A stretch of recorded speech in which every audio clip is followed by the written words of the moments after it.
uzi neza niba udahagaze mu bitotsi cyangwa niba ukangutse. Imana ishimwe niba ukangutse utegereje umwami Yesu. Iyo niyo mibereho y'abakirisitu. Turashimira Yesu ko yatwemereye kongera gutera. Nimumubere icyubahiro, mumubere icyubahiro gushya. Oh, haleluya, haleluya. Kuri kose batumeze nabi.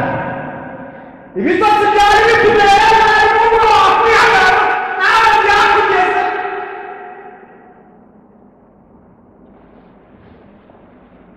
Tuhayamo baratangiye no kumva ngo ahari Imana biri kure. Pawulo yaravuze ngo iyo abantu bari mu mubiri ngo bari kure y'Imana ngo bagenda bayoborwa n'umubiri gusa.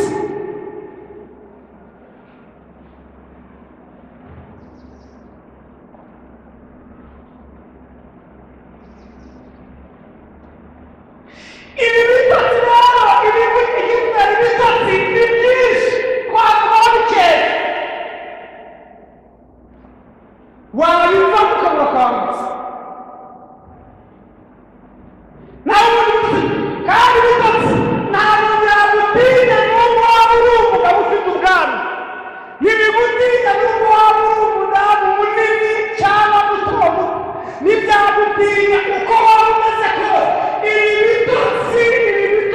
bitotsi byugarije ahantu hose.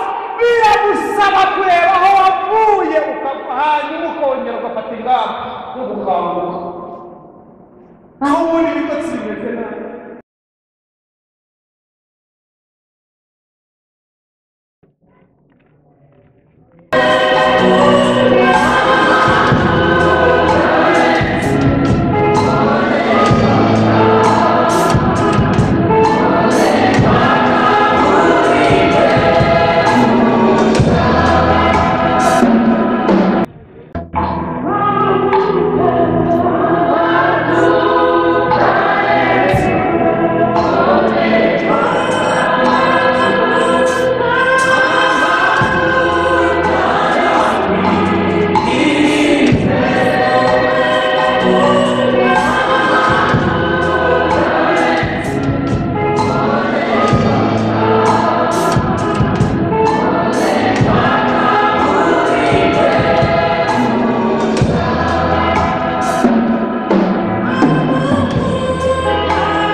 Ezabavugisha nimunyemerere tubavuga Imana amashyi menshi cyane n'impundu nyinshi.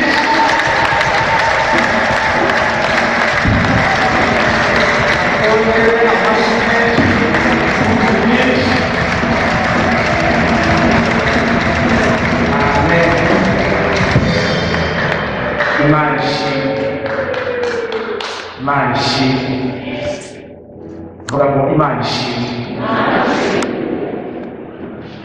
Ibyifuzo nuko babigusabye turayigaragara ku ijambo rigufiya cyane no kwizana amashimwe riri mu rwandiko rwa mbere rwa Yohana ibice bitatu turahera ku murongo wa mbere kugeza ku wa gatanu. Urwandiko rwa rwa Yohana, urwandiko rwa mbere rwa Yohana, ibice 3 umurongo wa 5. Haranditse ngo nimurebe urukundo ruhebuje Data wa twese yadukunze, rwatumye twitwa abana b'Imana, kandi niko turi. Nicyo gituma ab'isi batatumenye kuko batayimenye. Bakundwa, ubu turi abana b'Imana, ariko tuzamera ntikurerekanwa.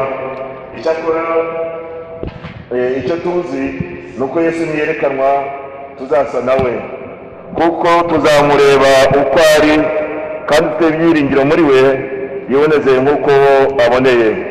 Umuntu wese ukora icyaha aba agomye, kandi icyaha nibwo bugome. Muzi yuko yerekanywe gukuraho ibyaha, kandi nta cyaha kimurimo. Imana ishimwe cyane. Yesu ashimwe. Amajambo magufi hano twumvishije, tubonye ko hari urukundo rw'Imana ruhebuje. Urukundo rw'Imana ruhebuje ni uko Imana yadukunze cyane. Haleluya! Imana yaradukunze cyane, yohereza Yesu Kristo kugira ngo dupfire, kugira ngo ibyaha byacu yemere abe ari ubyishyiraho. Urwo ni urukundo ruhebuje. Imana ishimwe cyane. Urwo rukundo rero Yohana igice cya mbere umurongo wa 13 yavuze ngo nk'uko Imana yakunze abari mu isi cyane, byatumye itanga umwana wayo w'ikinege, kugira ngo umwizera wese atarimbuka, ahubwo ahabwe ubugingo buhoraho. Imana ishimwe cyane. Hano rero mu rwandiko rwa mbere arandika ngo nimurebe urukundo ruhebuje Data twese yadukunze, rwatumye twitwa abana b'Imana, kandi niko turi. Turi abana b'Imana, bakundwa b'Imana. Ariko tuzamera ntikurerekanwa, ariko Yesu niyerekanwa tuzasa nawe. Imana ishimwe cyane. Yesu azaza kudutwara, Yesu azaza gutwara itorero.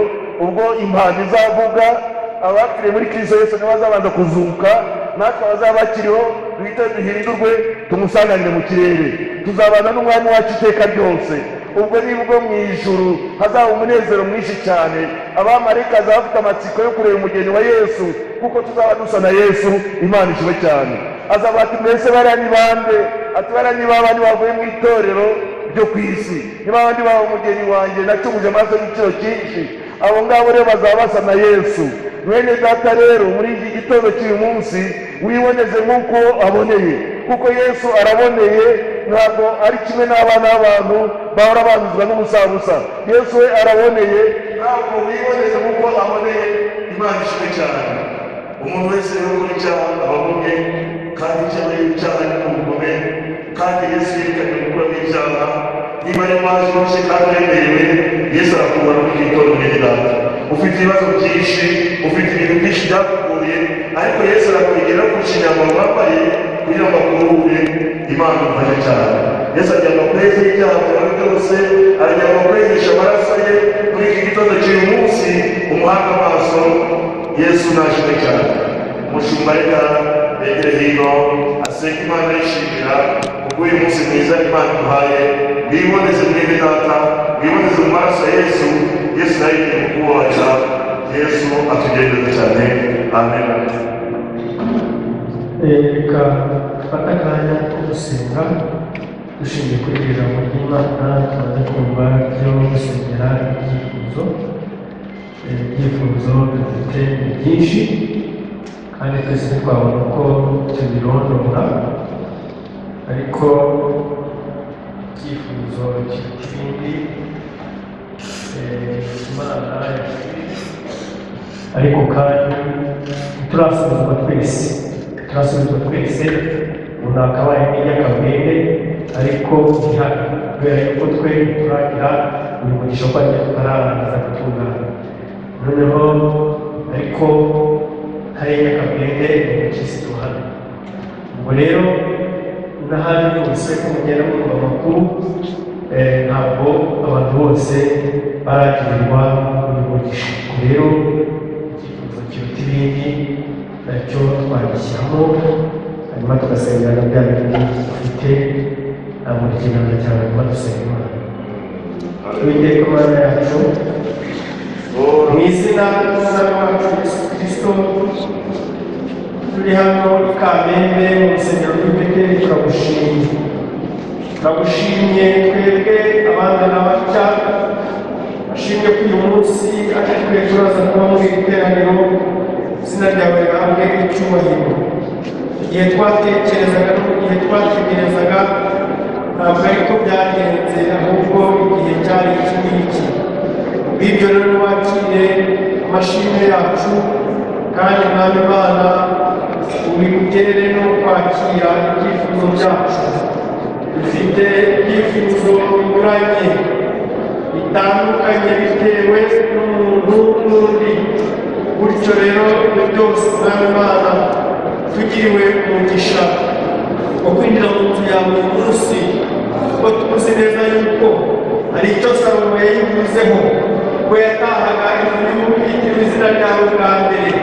Yaravuze ngo yamaze gusenga, nawe uravuga ngo uhereye none nzajya numva gusenga gusengerwa aha hantu. Iyo mpamvu rero natwe tudashidikanya yuko uri kumva gusenga kwacu, turi gusengera aha hantu. Ukweretse rero itorero ryawe muri rusange, mwami w'amahoro, kugira ngo wibuke uburyo twakuririmbiraga, wibuke uburyo twakubyiniraga, wibuke uburyo mwami Imana hakorwaga amasengesho atandukanye, wibuke imibatizo y'abagabo, mwami w'amahoro, ibyo byose wibuke amateka y'abagabo y'abera, impande mu madini atarambe, Uwiteka Imana ishobora byose, ibyo ubyibuke maze ugarure ibihe byacu bya mbere, dukiza cyangwa se dukiriza igihugu. Wavuze yuko uzanakiza igihugu kitagira, dukiriza igihugu y'ubutorezo mu izina rya Yesu Kristo, kugira ngo Uwiteka Imana ishobora byose uzasubire tujye mu bihe bya mbere, tujye gukora amasengesho amateraniro y'uburyo butandukanye. Rero turakweretse mwami w'amahoro, kubera yuko wagira ubuntu bwo kubasha kuboneka mu muryango no ku isi. Ibyo turabizana imbere yawe rero, nawe uri Imana ubitegereze, ariko kandi Uwiteka Imana ikora byose. Uribagirwe nanone kwita ku byifuzo byacu, ibyifuzo by'ababyeyi, ibyifuzo by'abagabo, ibyifuzo by'abasore n'abakobwa, byose utari Imana uko biri bikomeye kuri twebwe kandi binatandukanye. Wewe kuri wowe byoroshye, ubwo ifuza twifuza cyawe kimwe gusa, ushobora guhaza kwifuza kw'abari mu isi. Niyo mpamvu rero mwami Imana Uwiteka Imana ishobora byose, tukwinginze kugira ngo muri aka kanya witegereze ibyo. Mu izina ry'Umwami wacu Yesu Kristo turagushimiye ko ubyumvise. Amen.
babikomera bashyira umuntu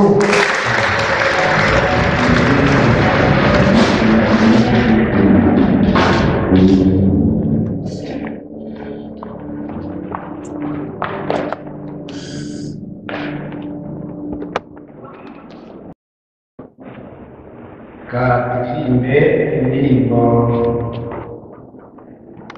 y'umushaka mu ngeri mpamvu nta kibazo indirimbo wenda dushobora kuba basubiza twese indirimbo gatoya bari gukomeza ijambo ry'Imana indirimbo ya 32 indirimbo zo gushimisha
cyane amasaha nagukundira tubaza kongeraho kuririmba ni ukubera imyaka rero myinshi mfite kandi mbere kuririmba ariko kera ndirimba ariko mbiye ntashobora ariko iyo byibutse numva binzanira ibintu byiza iyi ndirimbo turirimba harimo isengesho uragenda wumva ibintu byinshi abantu baravuga ngo iyo umuntu aririmbye ngo abasenze inshuro ebyiri n'ubishobora uzabibwira mu buzima bwa Yesu. Haleluya, haleluya. N'ubishobora uzabiririmba bavuga ko ari ukuririmba bavuze kadusome ijambo ry'Imana dusanga hano mu gitabo urwandiko Pawulo yandikiye Abaroma ni ibice byabo 13 turasoma umurongo wa 11 Abaroma ibice byabo 13 umurongo wa 11 turarangiza mu gatondo handitse ngo nubwo mugiye kugenza mutyo kuko muzi yuko igihe cyo gukanguka gisoye rwose dore agakiza kacu karatwegereye kuruta igihe twizeye ijoro rirakuze kurenda bucya nuko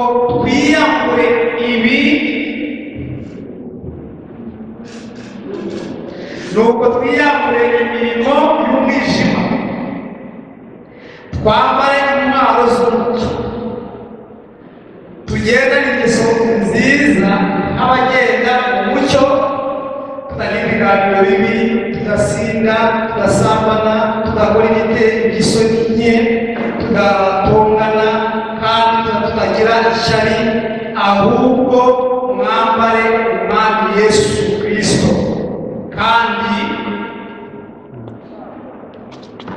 nimuhe kwaho imibiri yanyu ngo ibone uko ikora ibyo yifuza.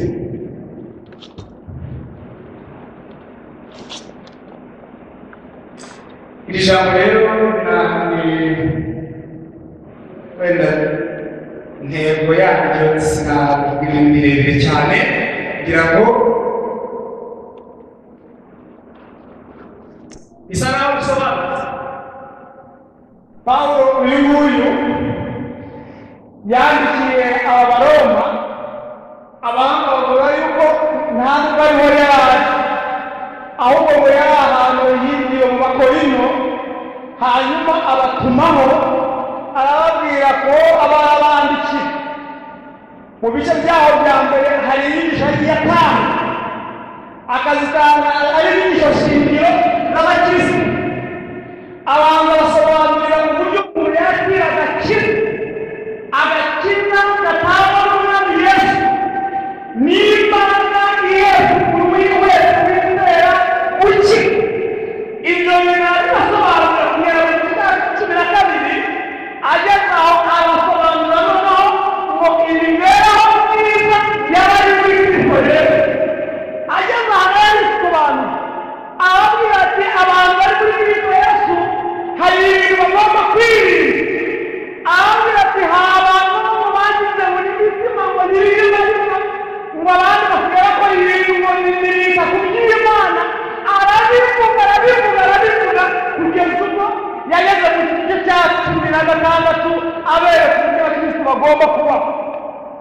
Ageze hano mu gice cya 16 arababwira ati hari ibintu mugomba kumenya. Abaroma ngo bagize ibibazo bitandukanye bagira gahuge karuta ko tumaze iminsi turi cyangwa se ko twicaye mu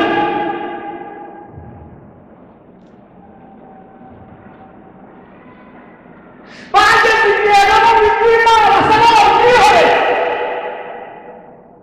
Iby'Imana bumva iby'Imana yagiye ivuga ngo ntibabiha agaciro. Abantu barasubizwa ibi bigenda kuko bumva ntabwo babyifuza. Ari ibiganiro barongera, ari ibitera isoni barongera, bagenda ngo bambara imyambaro imirimo y'umwijima. Ariko umwuka aramubwira ati hari ibyo bagomba kwiyama. Ubu none ariko tubwirwa si Abaroma, hari ibyo tugomba kwiyama.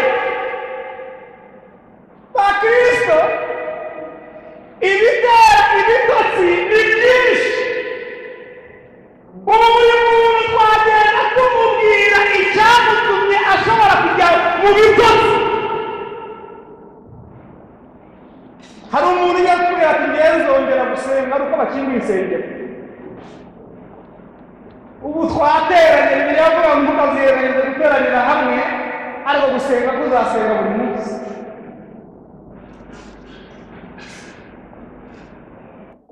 Kandi buri muntu wese arizi uzi neza niba udahagaze mu bitotsi cyangwa niba ukangutse. Imana ishimwe niba ukangutse utegereje umwami Yesu. Iyo niyo ntera y'abakirisitu.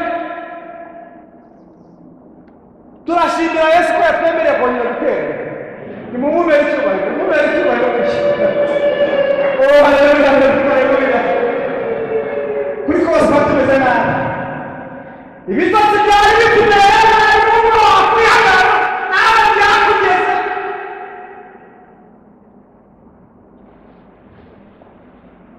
Ngo hariho abana batangiye no kumva ngo ahari Imana iri kure.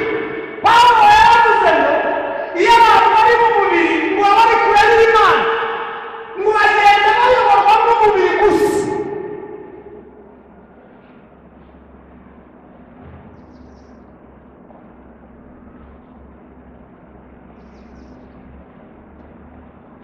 Ibi bitotsi rero, ibitotsi ni byinshi twavugaho bikeya. Wabiva ukabura kwambutsa. Nawe ubundi kandi ibitotsi ntabwo byagutinya n'ubwo waba uri umugabo ufite ubwanwa.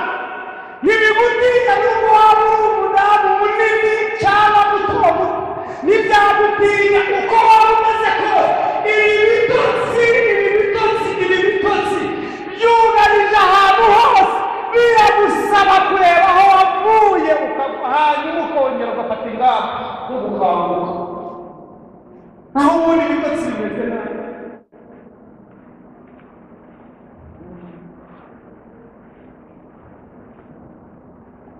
Wasengaga kenshi warabiretse, wasuraga abantu butandukanye warabyihoreye, wasuraga abantu kwa muganga byarakunaniye, wagerageza gusengera itorero n'abayobozi byarakunaniye. Ibyo bintu byose byakuzaniye ibitotsi. Abarokora rero nimukanguke, agakiza karakugera kurusha ibyo tuze. Yesu ashobora kuza tutaje gusenga. Yesu ashobora kuza ari kuwa kabiri cyangwa kuwa gatatu cyangwa azaza igihe azashakira. Mu buryo bw'umwuka rero bakomeje kuzizaza ryari usubiza ngo zaraza none. Ntabwo uzasubiza ngo sinzi igihe azaza. Uzasubiza ngo ashobora kuza none cyangwa araza none. Hanyuma ukamutegereza ashobora kuza none. Kuvuze ngo azaza ejo cyangwa azaza ku cyumweru, izo ni neza n'ubundi. Ibyo ni ibintu bikuzanira ibitotsi. Zefaniya hari ikintu wavuze mu bice bitatu umurongo wa 15. Bibiliya itubwira ngo iyi Mana tubana nayo, iyi Mana dusenga, iyi Mana dukora, iyi Mana twitabye ngo iba muri twebwe imbere. Ntabwo iri inyuma, iri imbere.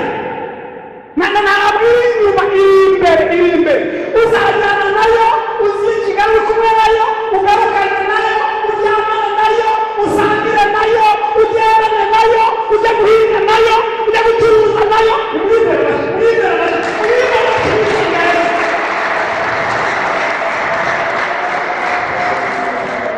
Uwiteka ari kumwe namwe. Biravuga ngo ari muri twebwe imbere.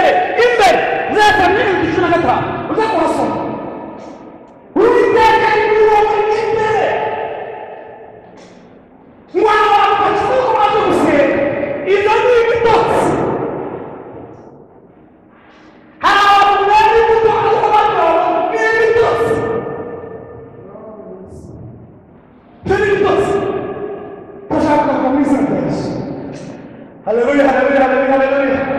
Tashaka guhera mu kwezi kwa gatatu tudasenga.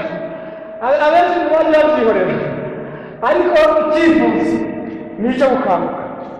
ukavuga rero batanze umwanzuro ngo ni ukwiyambura imirimo y'umwijima, tudasinda, tudasambana, tutagirana n'ibiganiro bibi, tutagenda uko bidakwiriye, tutagirana bya bintu byose Pawulo yavuze. Ibyo byose nibyo tugiye kuri Imana byose ngo ubitwamure turabiretse ntabwo muri iyi cyumba begereye hino cyifuzo cyo kwamushoma bacyumvise dushaka gukanguka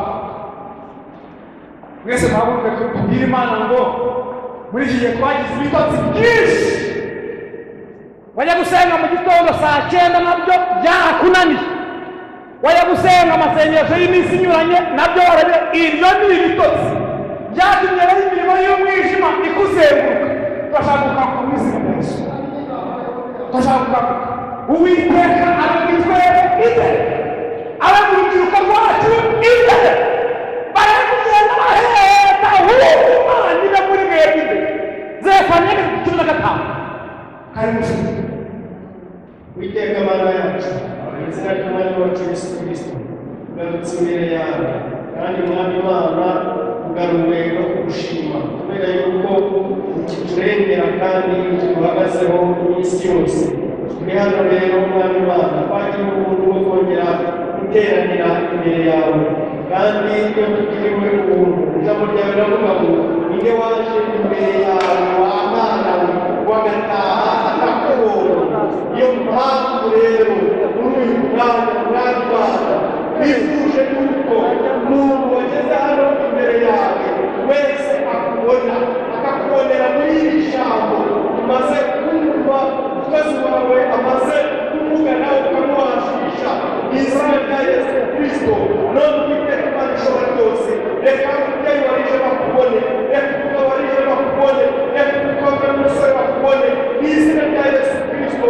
Reka Mwana ko dutandukanye mu ngeri zitandukanye, mu madini atandukanye, kwizera gutandukanye, mu izina rya Yesu Kristo. Reka buri muntu wese akubone, umuto n'umukuru w'umwuka bose bakubone, umuto n'umukuru w'umubiri buri wese akubone n'izina rya Yesu Kristo. Kuko ijambo ryawe ritabaza kandi wakurikira intambwe zacu kandi ukurikiye nta sitara n'izina rya Yesu Kristo. Twamagana imbaraga z'umwijima n'ibikorwa by'umwijima n'izina rya Yesu Kristo.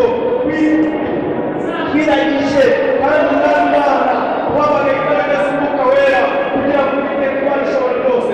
Umwuka Wera azatubera umucyo, Umwuka Wera abera abakuru umucyo, Umwuka Wera abera abatoya umucyo, Umwuka Wera abera umuntu wese umucyo. Kandi Imana we wavuze ngo umuntu ugenda mu mucyo uyagenda abantu bagasitara, bari kugenda nijoro bagasitara. Niyo mpamvu rero Uwiteka Imana ishobora byose nifuje umucyo kugira ngo umwijima uwuge, kuko umucyo uri umwijima nawe urabona. Urakoze kuko wumvise kandi kudufasha mu izina ry'Umwami wacu Yesu Kristo.